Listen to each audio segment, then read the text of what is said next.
Hello વિદ્યાર્થી મિત્રો, આજે આપણે અંગ્રેજીનું પ્રથમ ચેપ્ટર યુનિટ 1 ચિત્તા સ્ટીયર્સ શરૂ કરવા જઈ રહ્યા છીએ.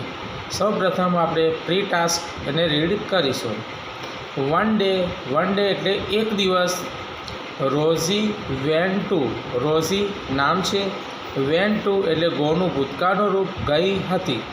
Rosy went to a grocery shop, grocery એટલે કરિયાણાની દુકાન. ક્યાં ગઈ હતી? Rosie went to a grocery shop, તો એક કરિયાણાની દુકાન ઉપર ગઈ હતી. ટુ બાય એટલે ખરીદવા માટે. એ પેકેટ ઓફ બ્રેડ, એ બ્રેડનું એક પેકેટ ખરીદવા માટે તે કરિયાણાની દુકાનમાં ગઈ હતી. વેન એટલે કે જ્યારે. સી સો તેણીનીએ જોયું, રોઝીએ જોયું. તેણીની, સી એટલે કોણ? તેણીની એટલે કે છોકરી, એના માટે વપરાય છે. તો રોઝીએ જોયું, સીનું ભૂતકાળ છે સો. ધેટ એટલે કે. વેન સી સો ધેટ, તેણે જોયું કે. ધ શોપકીપર એટલે કે દુકાનદાર. વોઝ બિઝી, વોઝ એટલે હતો, શું હતો? બિઝી હતો એટલે કે વ્યસ્ત હતો. વિથ ધ અધર કસ્ટમર, બીજા ગ્રાહકોની સાથે જ્યારે એ વ્યસ્ત હતો ત્યારની વાત છે. સી સ્ટોલ, તેણીની એટલે કે રોઝીએ. સ્ટોલનો મતલબ શું થાય? ચોરી કરવી. સ્ટીલનું ભૂતકાળ. સી સ્ટોલ સમ ટોફી, સમ એટલે ઘણી બધી, બરાબર. થોડીક શું? ટોફી હતી એટલે ચોકલેટો. શું કર્યું? ફ્રોમ એ જાર, જાર એટલે સમજો કે બરણી, બરણીમાંથી એણે થોડી ઘણી ચોકલેટો એટલે ટોફીઓને શું કરી? સ્ટોલ એટલે ચોરી લીધી. વેન સી ગોટ, જ્યારે તેણીનીએ ગોટ બેક હોમ એટલે ઘરે પાછી આવી. જ્યારે તે ઘરે પાછી આવી. હર મધર તેની માતાએ. આસ્કડ એટલે કે પૂછ્યું. આસ્કનું ભૂતકાળ છે આસ્કડ. હર ફ્રોમ એટલે તેને પૂછ્યું, રોઝીને પૂછ્યું. From where she had got the toffee, તું આ ટ્રોફી એટલે કે ચોકલેટો ક્યાંથી લાવી છે? રોઝી ટોલ્ડ, રોઝીએ કહ્યું. ટેલનું ભૂતકાળનું રૂપ છે ટોલ્ડ. રોઝીએ કહ્યું. હર મધર એટલે તેની માતાને કહ્યું. ધ ટ્રુથ એટલે કે સાચું, એણે તેની માતાને શું કહ્યું? સાચું કહી દીધું. હર મધર સેડ, તેણીની માતાએ કહ્યું. It is recently very bad. આ જે જો ઇટ ઇઝ એટલે તે છે. રિસેન્ટલી એટલે હમણાં જ. વેરી બેડ ટુ સ્ટીલ, ચોરી કરવી એ બહુ ખરાબ બાબત છે, બરાબર. ચોરી કરવી એ કેવી બાબત છે? ખરાબ બાબત છે.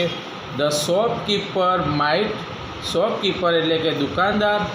માઇટ નોટ બી લુકિંગ, એ તને નહોતો જોતો. મેનું રૂપ છે માઇટ, એ ભવિષ્યકાળ સૂચવે છે કે એણે તને નહોતું જોયું, બરાબર. But not be looking at you, એ તારી સામે, લુકિંગ એટ એટલે જોવું, એ તારી સામે નહોતું જોઈ રહ્યો. બટ પરંતુ ડિસહોનેસ્ટી એટલે એનો મતલબ થાય અપ્રામાણિકતા. હોનેસ્ટી એટલે પ્રમાણિકતા, ડિસહોનેસ્ટી એટલે અપ્રામાણિકતા.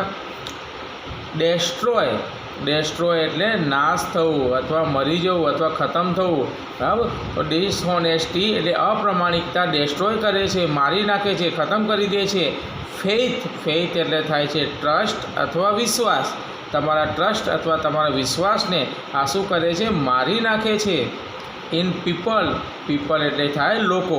તો એનું આખા વાક્યનું ગુજરાતી થશે. Shopkeeper might not be looking at you, દુકાનદાર તને નહોતો જોઈ રહ્યો હતો, પરંતુ ડિસહોનેસ્ટી અપ્રામાણિકતા લોકોની શું મારી નાખે છે? વિશ્વાસને મારી નાખે છે. સો તેથી વન શુડ નેવર સ્ટીલ ઓર લાઈ.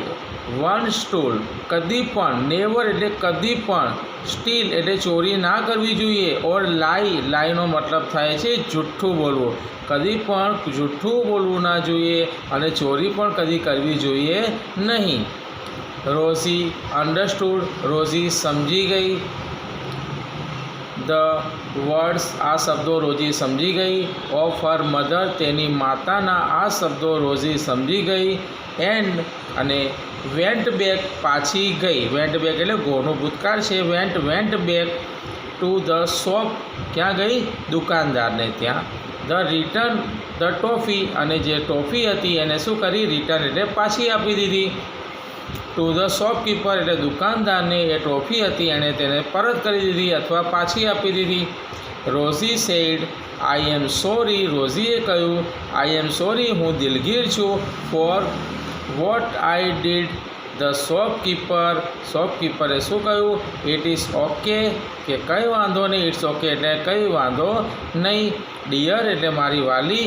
યુ આર ગુડ ગર્લ, તું એક સમજદાર અથવા સારી છોકરી છે.